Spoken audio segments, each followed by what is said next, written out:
ಎಲ್ಲರಿಗೂ ನಮಸ್ಕಾರ. ಮತ್ತು ನನ್ನ ಚಾಪ್ಟರ್ 1 ಸೆಷನ್ 4ಗೆ ನಿಮಗೆಲ್ಲರಿಗೂ ಸ್ವಾಗತ. ಇಲ್ಲಿ ನಾವು ಡಿಜಿಟಲ್ ಲಾಜಿಕ್ ಸರ್ಕ್ಯೂಟ್ಸ್ ಬಗ್ಗೆ ತಿಳ್ಕೊಳ್ಳೋಣ. ಲಾಜಿಕ್ ಫ್ಯಾಮಿಲೀಸ್ ಬಗ್ಗೆ ಸೆಷನ್ 4ಅಲ್ಲಿ. ಅದು ಮುಂಚಿತವಾಗಿ let's recall whatever we have studied in our previous sessions. In session 1 we have studied about basic electronic components, history of electronics, list of basic electronic components. Session 2 ನಲ್ಲಿ ನಾವು analogue ಮತ್ತು digital signals, different types of parameters which is responsible for analog and digital signals like current, voltage, frequency, DC, AC, resistance, capacitance, inductance, capacitance ಜೊತೆ conductor ಯಾವ ರೀತಿ work ಆಗುತ್ತೆ ಅನ್ನೋದನ್ನು ಕೂಡ ನಾವು ತಿಳ್ಕೊಂಡ್ವಿ. ಸೆಷನ್ 3ನಲ್ಲಿ ನಾವು different types of electrical waveform, wavelength, amplitude, frequency, periodic wave ಅಂದರೆ ಏನು ಅನ್ನೋದನ್ನು, ಮತ್ತು ಡಿಫ್ರೆಂಟ್ ವೇವ್ ಫಾರ್ಮ್ಸ್ ಯಾವ ಇರುತ್ತೆ ಅನ್ನೋದನ್ನು, sinusoidal wave, sawtooth wave, square waves, ಅವನ್ನೆಲ್ಲ ಒಂದು ಎಕ್ಸಾಂಪಲ್ ಮುಖಾಂತರ ನೋಡಿ ನಾವು ತಿಳ್ಕೊಂಡ್ವಿ. ಓಕೆ, ಈ ಸೆಷನಲ್ಲಿ different types of logic families ಅಂದ್ರೇನು ಅನ್ನೋದನ್ನು ತಿಳ್ಕೊಳ್ಳೋಣ. ಲಾಜಿಕ್ ಫ್ಯಾಮಿಲಿ ಅಂದ್ರೇನು? It refers to the type of logic circuit used in ICs. IC ಅಂದ್ರೇನು? Integrated circuit. ನಾನು ನಿಮ್ಗೆ ಹೇಳಿದೆ, ಎಲೆಕ್ಟ್ರಾನಿಕ್ ಕಾಂಪೊನೆಂಟ್ಸ್ ಇನ್ವೆನ್ಷನ್ ಟೈಮಲ್ಲಿ ಮೊದಲು ಟ್ರಾನ್ಸಿಸ್ಟರ್ ಬಂತು, ಆನಂತರ ಸಿಲಿಕಾನ್ ಚಿಪ್ ಬಂತು, ಆನಂತರ ಇಂಟಿಗ್ರೇಟೆಡ್ ಸರ್ಕ್ಯೂಟ್ ಬಂತು ಅಂತ. ಇದರಲ್ಲಿ ಈ logic families I C introduce ಮಾಡಿದ ನಂತರ ಅವರೇ ಅದನ್ನು ಮಾಡಿಫಿಕೇಷನ್ ಮಾಡಿಕೊಂಡ್ರು. So it refers to the type of logic circuit used in I Cs. ಅಂದರೆ ನಾವು ಐ ಸಿ ಕನ್ಸ್ಟ್ರಕ್ಟ್ ಮಾಡುವಾಗ ಯಾವ ರೀತಿ ಲಾಜಿಕ್ ಸರ್ಕ್ಯೂಟ್ಸ್ನ ಅದನ್ನು ಡಿವೈಡ್ ಮಾಡ್ಕೊಳ್ತೀವಿ. It is the arrangement of circuit elements in a special manner is called logic family. ಇದನ್ನು ಇನ್ನೊಂದು ಏನು ಹೇಳ್ಬಹುದಂದರೆ, ಲಾರ್ಜ್ ನಂಬರ್ ಆಫ್ ಸರ್ಕ್ಯೂಟ್ ಎಲಿಮೆಂಟ್ಸ್ನ ನಾವೊಂದು ಸ್ಪೆಷಲ್ ಮ್ಯಾನರ್ ಆಗಿ ಲಾಜಿಕ್ ಫ್ಯಾಮಿಲಿಯಲ್ಲಿ ಅರೇಂಜ್ ಮಾಡ್ಕೊಂಡಿರ್ತೀವಲ್ಲ, ಅದನ್ನು ಕೂಡ ನಾವು it is the arrangement of the circular element in a special manner. ಅದನ್ನು ಅರೇಂಜ್ಮೆಂಟ್ನು ಕೂಡ ನಾವೇನು ಹೇಳ್ತೀವಿ, ಲಾಜಿಕ್ ಫ್ಯಾಮಿಲಿ ಅಂತ ಕರಿತೀವಿ. Based on that, we have divided the logic family in different scale of integration. So let's understand what do you mean by scale of integration. Scale of integration ಅಂದರೆ it is the number of components fabricated on a single chip.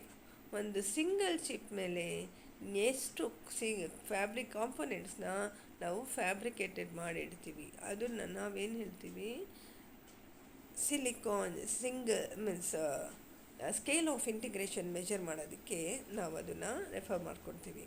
So ಒಂದು single chip ಮೇಲೆ ನಾವು number of fabricated ಕಾಂಪೊನೆಂಟ್ಸ್ನ arrange ಮಾಡೋದಕ್ಕೆ ನಾವು different arrangement variations ಆಗುತ್ತೆ.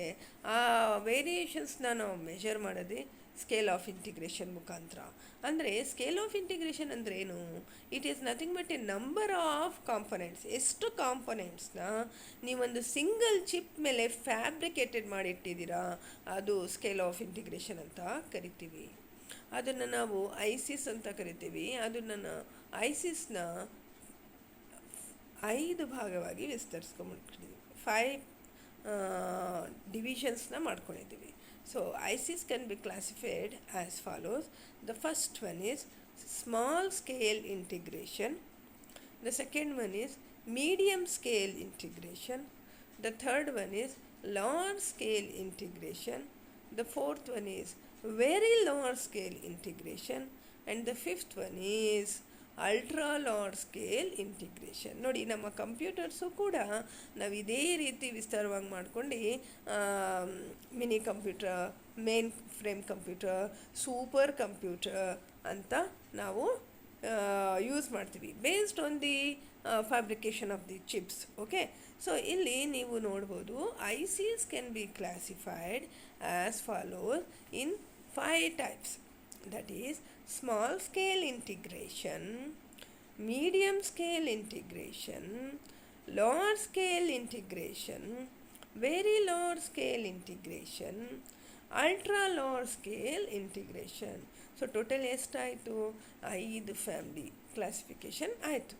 Let's understand one by one. ಅದಕ್ಕೆ example ಮುಖಾಂತರ ತಿಳ್ಕೊಳ್ಳೋಣ. ಸ್ಮಾಲ್ ಸ್ಕೇಲ್ ಇಂಟಿಗ್ರೇಷನ್ ಅಂದರೆ ಏನು? It refers to the ICs with less than 12 logic gates on the same chip. ಅಂದರೆ ಅರ್ಥ ಏನು? ಒಂದು ಸಿಂಗಲ್ ಚಿಪ್ ಮೇಲೆ, ಒಂದು ಸ್ಮಾಲ್ ಚಿಪ್ ಮೇಲೆ 12 ಮಿನಿಮಮ್ 12 ಲಾಜಿಕ್ ಗೇಟ್ಸ್ನ ನಾವು ಫ್ಯಾಬ್ರಿಕೇಟೆಡ್ ಮಾಡಬಹುದು. ಎಷ್ಟು? Minimum 12 logic Gates. ನೀವು ನೆಕ್ಸ್ಟ್ ಚಾಪ್ಟರ್ಸಲ್ಲಿ ತಿಳ್ಕೊಳ್ತೀರ ಲಾಜಿಕ್ ಗೇಟ್ಸ್ ಅಂದರೆ ಏನು, ಆ್ಯಂಡ್ ಆರ್ ನಾಟ್ ಅನ್ನೋದು. ಓಕೆ, ಅದನ್ನು ಯೂಸ್ ಮಾಡಿದ್ರೆ ಫ್ಲಿಪ್ ಫ್ಲಾಪ್ ಕನ್ಸ್ಟ್ರಕ್ಟ್ ಆಗುತ್ತೆ. ಫ್ಲಿಪ್ ಫ್ಲಾಪ್ ಅಂದರೆ ಏನು ಅನ್ನೋದನ್ನ ನೀವು ನೆಕ್ಸ್ಟ್ ಚಾಪ್ಟರ್ಸಲ್ಲಿ ತಿಳ್ಕೊಳ್ತೀರ. ಇಲ್ಲಿ ಮೊದಲನೇದಾಗಿ ಸ್ಮಾಲ್ ಸ್ಕೇಲ್ ಇಂಟಿಗ್ರೇಷನ್ ಅಂದರೆ ಏನು ತಿಳ್ಕೊಳ್ಳೋಣ. It refers to the ICs with less than 12 logic gates on the same chip. ಒಂದೇ ಚಿಪ್ಪಲ್ಲಿ 12 ಲಾಜಿಕ್ ಗೇಟ್ಸ್ನ ನಾವು ಫ್ಯಾಬ್ರಿಕೇಟೆಡ್ ಮಾಡಿರ್ತೀವಿ. ಆ ಮಿನಿಮಮ್ 12 ಮಾಡಿರೋದನ್ನು ನಾವೇನು ಹೇಳ್ತೀವಿ? ಸ್ಮಾಲ್ ಸ್ಕೇಲ್ ಇಂಟಿಗ್ರೇಷನ್ ಅಂತ ಕರಿತೀವಿ. ಅದು ಎಕ್ಸಾಂಪಲು ಫ್ಲಿಪ್ ಫ್ಲಾಪ್. ಏನಂತ ಹೇಳ್ತೀವಿ? Flip flop is one of the best example. And the second one is medium scale integration. ಏನಪ್ಪ ಮೀಡಿಯಮ್ ಸ್ಕೇಲ್ ಇಂಟಿಗ್ರೇಷನ್ ಅಂದರೆ? It refers to ICs. ಇದು ಕೂಡ ಐಸಿಸೇ, ಇದು ಒಂದು family, I C family. But ಇದರಲ್ಲಿ the chips, the logic gates will be rises from 12 to 100 logic gates. 12 to 100 logic gates on the same chip. ಒಂದೇ chip ಮೇಲೆ 12ರಿಂದ 100 ಲಾಜಿಕ್ ಗೇಟ್ನ ನಾವು ಹಾಕ್ಕೊಳ್ಬೋದು. Example adders, registers, etc. Okay, it referred to ICs with 12 to 100 logic gates. 12ರಿಂದ 100 logic ಗೇಟ್ನ ಒಂದೇ chip ಮೇಲೆ ನೋಡಿ. ಇಮ್ಯಾಜಿನ್ ಮಾಡಿ, you can imagine how the capacity obviously increases. Okay, so on single chip in the small scale integration they have fabricated only 12 logic gates, but in medium scale they have fabricated from 12 to 100 logic gates. The example ಏನು? Adders, registers. ಅದೇ ಥರ large scale integration ಅಂದರೆ ಏನು? It refer to ICs more than 100 logic gates. ಇಲ್ಲಿ 100 logic ಗೇಟ್ಸ್ಗಿಂತ ಜಾಸ್ತಿ per ಚಿಪ್ಗೆ ನಾವು ಹಾಕಿರ್ತೀವಿ. It refers to the ICs with more than 100 logic gates. I C ಮೇಲೆ ಮೋರ್ ದೆನ್ 100 ಲಾಜಿಕ್ ಗೇಟ್ಸ್ ನಾವು ಫ್ಯಾಬ್ರಿಕೇಟೆಡ್ ಮಾಡಿದಾಗ ಅದನ್ನು ನಾವು ಲಾರ್ಜ್ ಸ್ಕೇಲ್ ಇಂಟಿಗ್ರೇಷನ್ ಅಂತ ಕರಿತೀವಿ. ನೋಡಿ, don't get confuse, it's very simple concept. ನೋಡಿ, ಇದನ್ನು ಇನ್ನೂ ನಾವು ವಿಸ್ತಾರವಾಗಿ ಹೇಳ್ಬೋದಿತ್ತು, ಬಟ್ ನಿಮಗೆ ಜಸ್ಟ್ ನೀವು ತಿಳ್ಕೊಳ್ಳಿ ಯಾವ ರೀತಿ ಹೆಂಗಿರುತ್ತೆ ಅನ್ನೋದನ್ನು, ಅಷ್ಟು ಸಾಕು. ಓಕೆ, ಲಾರ್ಜ್ ಸ್ಕೇಲ್ ಇಂಟಿಗ್ರೇಷನ್ ಅಂದ ತಕ್ಷಣ it refer to the ICs with more than 100 logic gates per chip. ಒಂದು ಚಿಪ್, ಇಲ್ಲಿ ನೀವು ಡಿಫ್ರೆನ್ಸ್ ಅಬ್ಸರ್ವ್ ಮಾಡ್ತಿರಬೇಕು. ಪರ್ ಚಿಪ್, ಒಂದು ಚಿಪ್ಗೆ 100 ಲಾಜಿಕ್ ಗೇಟ್ಸ್ ಹಾಕಿದಾಗ ಅದನ್ನು ನಾವು ಲಾರ್ಜ್ ಸ್ಕೇಲ್ ಇಂಟಿಗ್ರೇಷನ್ ಅಂತ ಕರಿತೀವಿ. ಅದಕ್ಕೆ example calculators, digital lock. Okay, ಅದೇ ಥರ ಬಂದು very large scale integration.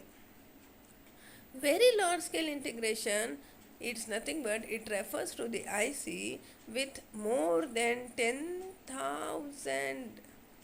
See, it's not 1,000. More than ekdam 100 ಇಂದ ಎಲ್ಲಿಗೆ ವೇರಿಯೇಷನ್ ಆಯಿತು? 10,000 logic gates per cheap. So you can't imagine the work, the speed, how it will be work. ಸೊ ಹಂಗಾಗಿ ಅದನ್ನು very large scale integration ಅಂತ ಕರಿತೀವಿ. Example microprocessors ಮತ್ತು memory, it's one of the example.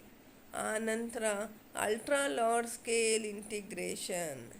ಇಲ್ಲಿ ನೀವು you can't imagine the capacity. See, it refers to I C with millions of ICs of logic gates per chip. ಒಂದು ಚಿಪ್ಪಲ್ಲಿ millions of logic gates ಹಾಕಿದ್ರು. Okay, so let's recall whatever we have read. Logic family ಅಂದ್ರೇನು? It refers to the type of logic circuits used in I C. Logic ಸರ್ಕ್ಯೂಟ್ಸ್ನ ನಾವು I ಸಿನಲ್ಲಿ ಬಳಸೋದನ್ನ ನಾವು ಏನು ಮಾಡ್ತೀವಿ, ಅದು ಯಾವ ರೀತಿ ಐ ಸಿ ಬಳಸ್ತೀವಿ ಅದ್ರ ಪ್ರಕಾರ ಅದನ್ನು ಭಾಗಿಸ್ಕೊಂಡು ಹೋಗ್ತೀವಿ.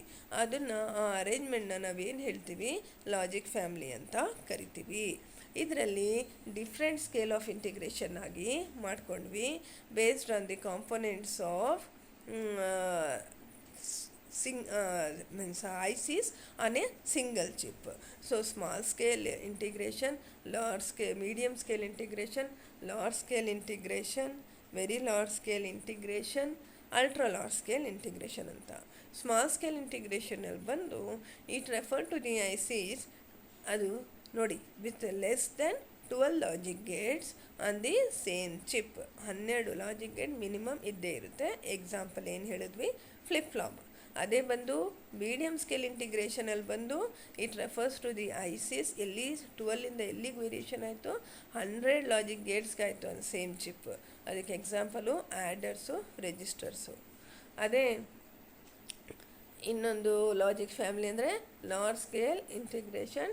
It refer to the ICs more than 100 logic gates per chip. ಒಂದು ಚಿಪ್ ಮೇಲೆ 100 ಲಾಜಿಕ್ ಗೇಟ್ಸ್ಗಿಂತ ಜಾಸ್ತಿ ಫ್ಯಾಬ್ರಿಕೇಟೆಡ್ ಇರುತ್ತೆ. ಅದನ್ನು ನಾವು ಲಾರ್ಜ್ ಸ್ಕೇಲ್ ಇಂಟಿಗ್ರೇಷನ್ ಅಂತ ಕರಿತೀವಿ. Example calculators, digital clock. ಅದೇ ಥರ ವೆರಿ ಲಾರ್ಜ್ ಸ್ಕೇಲ್ ಇಂಟಿಗ್ರೇಷನ್ ಅಂದರೆ it refers to the ICs with more than 10,000 logic gates per chip.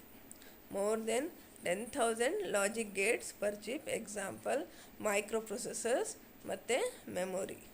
ಅದೇ ಥರ ಬಂದು ಅಲ್ಟ್ರಾ ಲಾರ್ಜ್ ಸ್ಕೇಲ್ ಇಂಟಿಗ್ರೇಷನ್ ಅಂದರೆ it refers to the ICs with millions of logic gates per chip.